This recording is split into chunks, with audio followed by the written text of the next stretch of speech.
Hello, ഇന്ന് നമ്മൾ വന്നിരിക്കുന്നത് ഒരു വെറൈറ്റി ഓവർലോക്ക് എങ്ങനെ ചെയ്തെടുക്കാമെന്നാണ്. സിംഗർ M3505 ഈ ഓവർലോക്ക് ചെയ്തെടുക്കുന്നത്. ഒരു സാരിയിലാണ് ചെയ്തെടുക്കുന്നത്. ഇതാണ് സാരി. ഇതൊരാൾ കൊണ്ടുവന്നതാണ്. ഈ ഒരു പാറ്റേൺ വെച്ചിട്ടാണ് കേട്ടോ ഞാൻ ഓവർലോക്ക് ചെയ്യുന്നത്. ഒരു വെറൈറ്റി ഓവർലോക്കാണ്. സാധാരണയൊക്കെ ഞാൻ ഈ ഒരു പാറ്റേൺ തന്നെയാണ് ഓവർലോക്കായിട്ട് ഉപയോഗിക്കാറുള്ളത്. പല ആൾക്കാരും സാരിയുടെ വക്കൊക്കെ മടക്കി അടിക്കുന്നത് കണ്ടിട്ടുണ്ട്.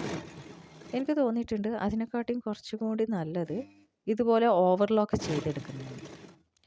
കാരണം ഓവർലോക്ക് ചെയ്യുന്നത് കൊണ്ട് നമുക്ക് ഒരുപാട് ഗുണങ്ങളുണ്ട്. നമുക്ക് ഈ സാരിയുടെ വക്കൊക്കെ പെട്ടെന്ന് നൂല് പൊട്ടിപ്പോകത്തില്ല. ഇതുപോലെ നമുക്ക് ചെയ്തെടുക്കാം. ഇതാണ് കേട്ടോ ഫൈനൽ റിസൾട്ട് എന്ന് പറയുന്നത്. ഇങ്ങനെ ചെയ്ത് കഴിഞ്ഞ് കഴിഞ്ഞാൽ ഒരുപാട് കാലം നൂലൊന്നും പൊന്താതെ നിൽക്കും. ഇതാണ് കേട്ടോ ഫൈനൽ റിസൾട്ട്. Thank you.